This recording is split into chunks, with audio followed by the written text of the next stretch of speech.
प्रेम की बात कर रहे थे। हरियाणा में प्रेम तो वैसे भी ब्याह के बाद ही होता है जी। भाई ब्याह से पहले प्यार कर ले तो हम तो पेड़ पे ही लटके मिलते हैं। हरियाणा में प्रेम तो सबसे मुश्किल काम है, और संबंध विच्छेद के लिए बड़ी बड़ी बात नहीं चाहिए, बहुत सामान्य बात पे हो जाता है। वो प्रेमी ने प्रेमिका को जैसी सीने से लगाया तो प्रेमिका बोली तेरा दिल बड़ा कुरकुरा है। अरे बोले दिल कुरकुरा कौन आता है, ना बीड़ी का बंडल तोड़ दिया।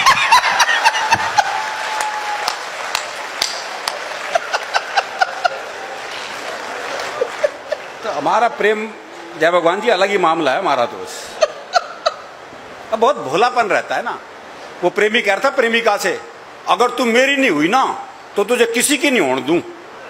बोला अच्छा तेरी हो जाऊंगी तो सबकी होने देगा।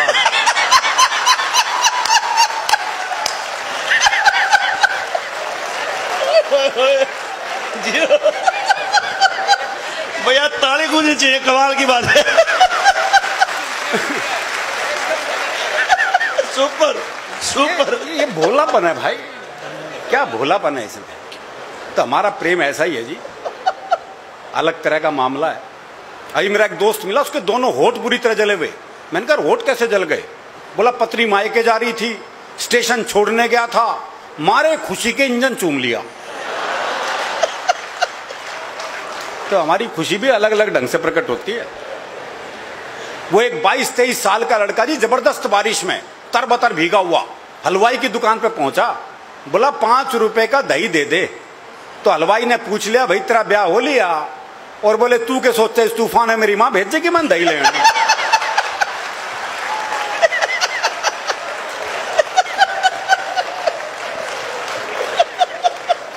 तो छिकारा साहब ये दही तो लानी पड़े जी, दही लाए बगैर तो गुजारा नहीं। तो हमारा प्रेम ऐसा ही है जी, बहुत अलग तरह का मामला है। हम तो यमदूत से मजाक कर ले, एक यमदूत पहुंच गया हरियाणा के छोरे के पास। बोले मैं तेरी जान लेने आया हूं। अरे बोले ले जा पड़ोस में रहे।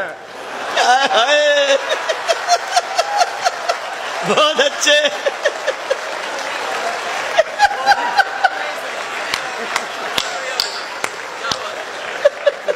तनाव का कोई काम ही नहीं है जी। तो हम तो थोड़ी देर हंसेंगे, फिर पंवार जी को हमें सुनना है। तो आप आनंद से सुनिए, थोड़ी देर हंस लीजिए, फिर पंवार जी तो फिर देश और फिर दुनिया की बात करेंगे ही, कोई दिक्कत नहीं। मैं तो हरियाणा तक सीमित हूँ जी। हाँ इतना ही बहुत, और क्या अपना मौज लो बस।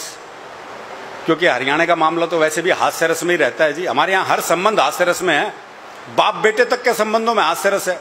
वो एक बेटा रात को 9 से 12 पिक्चर देखने जा रहा था, तो बाप ने कहा अगर जागता हुआ हूं तो दरवाजा खोल दूंगा, लेकिन अगर सोते को जगा दिया तो फिर नहीं खोल लूंगा।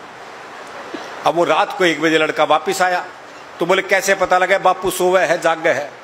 तो अगले ने चौकीदार की आवाज बढ़ाई। चौकीदार की बढ़ाई, मोदी जी की नहीं।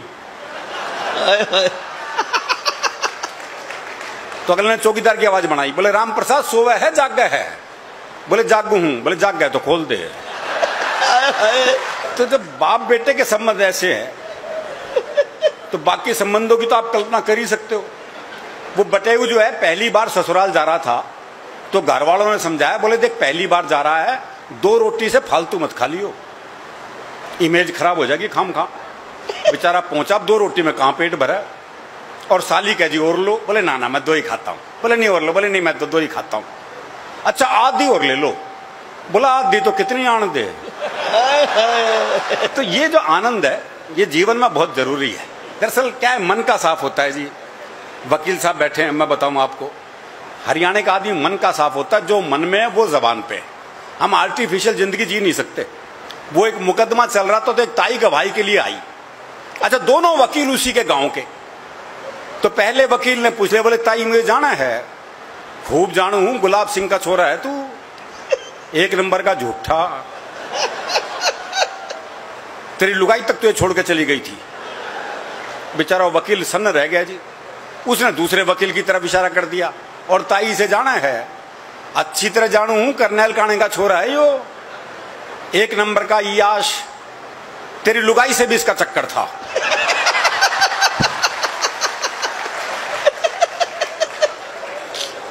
जज साहब ने कोर्ट स्थगित की, अपने चैम्बर में गए, दोनों वकील बुलाए, बोले खबरदार ताई से मेरे बारे में कुछ पूछ लिया तो। हाय हाय।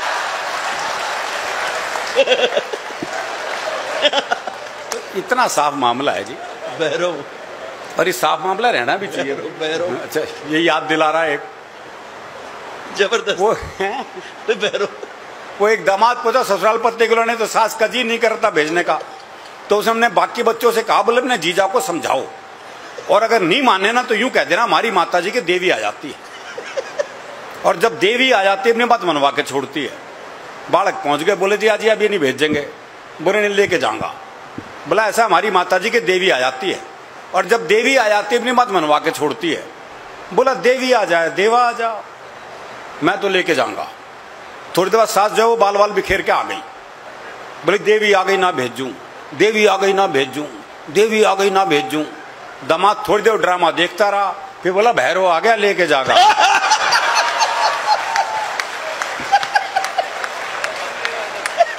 तो बड़ा भैरवनुमा मामला है जी। अच्छा, हरियाणा में काम वही कर सकता जो हरियाणा का हो। जैसे डॉक्टर है कोई और प्रदेश का आके यहाँ डॉक्टरी करने लग जाए, कर ही नहीं सकता, क्योंकि मेरी बीमारी ऐसी बतावागा। पर डॉक्टर साहब काट जाए मैं कुछ धुम्मा सा उठा है,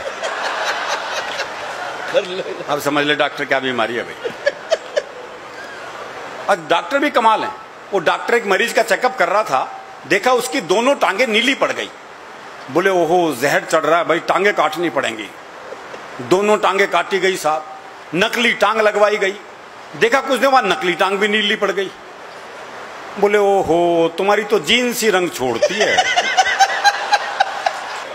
और बड़ा घुमा के इलाज करते हैं, डायरेक्ट इलाज भी नहीं होता।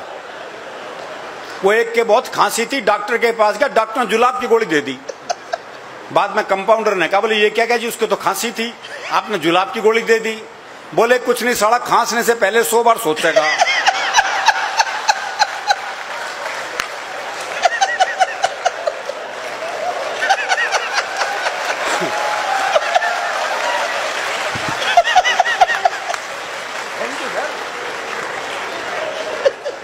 नहीं ये इलाज हमारे यहाँ ही संभव है जी। तो जय हो भाई, एक बार इकट्ठे बजाओ सारे ताली, जोरदार। क्या बात है, वाह भाई साहब। वो एक मुकदमा चल रहा था, तो भाई ने अपना वकील नहीं किया, बोले अपनी वकालत खुद ही करूंगा। अब बोला जज साहब हमारे बीच में झगड़ा हो गया कसूता। अब जज की कुछ समझ में नहीं आया। बोले भाई तुम क्या कह रहे हो, मेरी समझ में नहीं आ रहा, तुम अपने लिए कोई वकील कर लो। है बोले समझ में तेरे नहीं आ रहा और वकील मैं कर लूं।